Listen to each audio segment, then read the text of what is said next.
So, when I'm doing it on the mandolin, I'm looking for the same type of ornament. One of the big ones he did was he would do sixths and ninths. Like in that G chord, he would add an E note, which would make it a sixth. If he added an A note, then he would make it a ninth. Here, what I'm doing is kind of making it a ninth by doing this. We start out playing the arpeggio.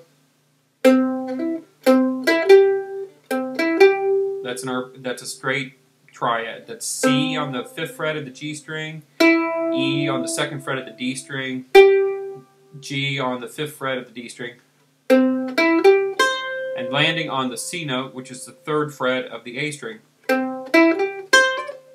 But when I get to that C note, the 3rd fret of the A string, I'm then hammering on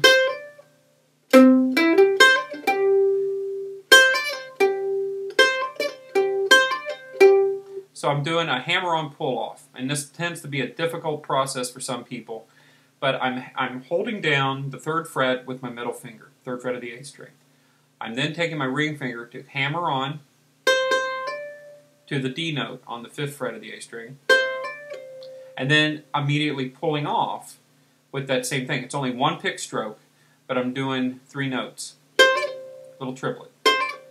You hear it a lot in Sam Bush's playing, guitar playing, and the like. So, and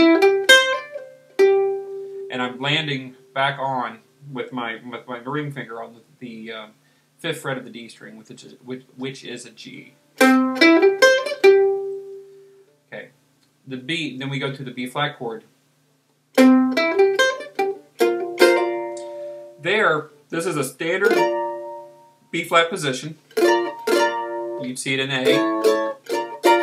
But what I'm doing is I'm anticipating hammering on to the third of the triad, and I do this a lot in my playing. It's a guitar quality. It adds, it just adds to the feel of it. So what you're doing is you're going to basically hold down. You're going to hold down a bar across the 3rd fret, bar the first 3 strings, the bottom 3 strings, have your top finger, your pinky, on the 6th fret of the E string, and then you're going to hammer on to the 5th fret of the A string with your middle finger, which would complete the standard shape.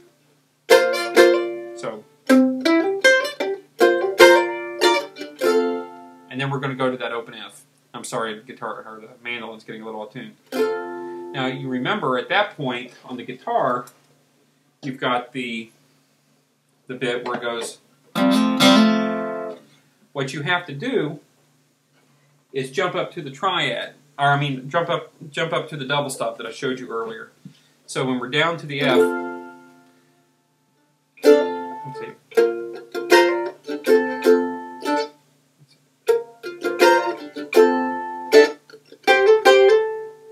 So you've got that double stop, 3rd fret A string, 7th fret D string, and you're going to take your middle finger on the G of the D string and then hammer up to the 7th. So it ends up being the shape you want, but the middle finger is going to help you do a hammer-on.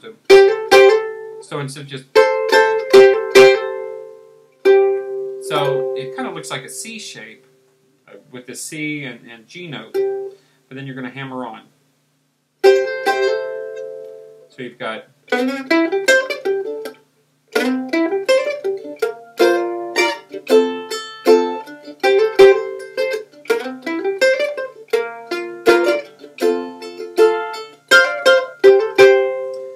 that particular case, you're doing the same thing. You're taking this F double stop, which is the 1st fret of the E string, played with your index finger, middle finger on the 3rd fret of the A string, which is a C note. And then you're going to hammer on to that D note and lift it up.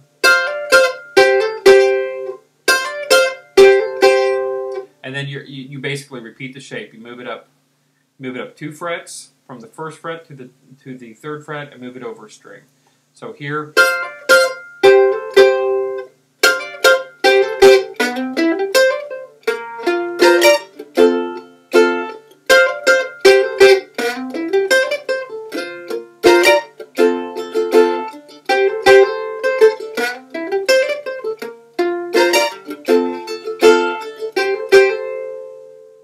Now, I'll play all this real slow here in a minute to end this lesson.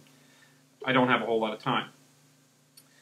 You've got this F double stop, which was 3rd fret A string, 7th fret D string.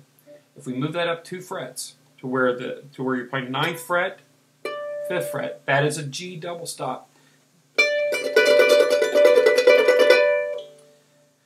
So you're doing, you're playing the double stop, and then you're going to hammer on pull off onto the 9th fret. I mean, sorry, 7th fret.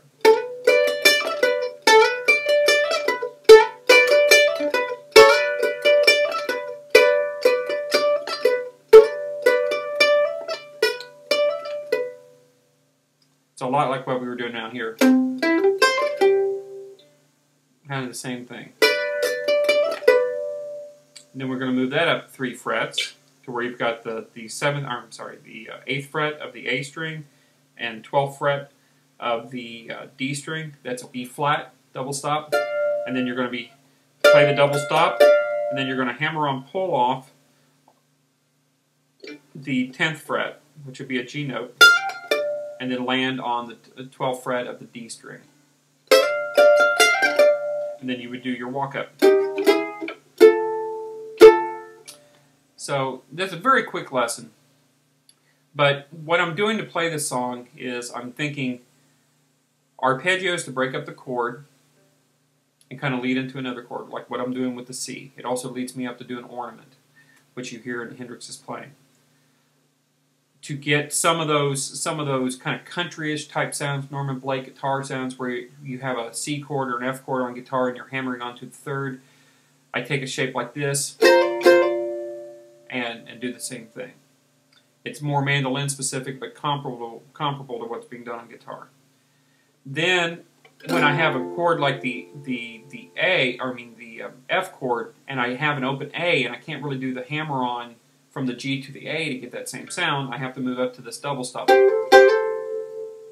then, when I'm playing the G and the B flat, like you saw on the guitar, Hendrix does these ornaments where he adds a sixth of a chord or 9th of a chord usually to get a more jazzy sound. That's what I'm doing when I go up.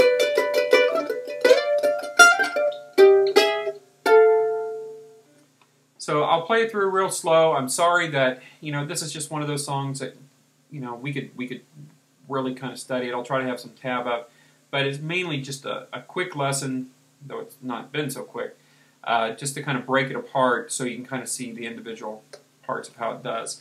So let me play through it slow, and I'll catch you sometime next time. Thanks.